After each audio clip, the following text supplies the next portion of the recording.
नमस्कार, मी doctor Ashish Bangar, surgical oncologist, medical hospital Bhosari. मी ब्रेस्ट, ओव्हरी आणि पेरिटोनियल मॅलिग्नन्सीचा स्पेशलिस्ट आहे. सायटोरेडक्टिव्ह सर्जरी म्हणजे काय हे आज आपण जाणूयात. पेरिटोनियल सरफेस मॅलिग्नन्सीज किंवा पेरिटोनियममध्ये स्प्रेड झालेल्या आजार किंवा कॅन्सरसाठी केली जाणारी सर्जरी म्हणजे सायटोरेडक्टिव्ह सर्जरी. यामध्ये जो ग्रॉस दिसणारा ट्यूमर आहे त्यासोबत बाकी आवरणामध्ये पसरलेला किंवा ओमेंटम मध्ये पसरलेला आजार पण काढला जातो.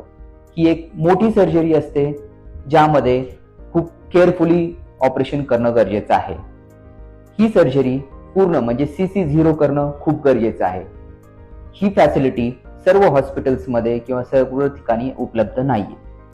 मेडिकल हॉस्पिटल येथे आपण ही सर्व्हिस प्रोव्हाइड करतो. सायटोरेडक्टिव्ह सर्जरी आणि सिलेक्टिव्ह किमोथेरपी याच्या मदतीने पोटात पसरलेला कॅन्सर सुद्धा आपण क्युअर किंवा रिमिशन मध्ये पोहोचवू शकतो आणि better quality of life achieve करू शकतो.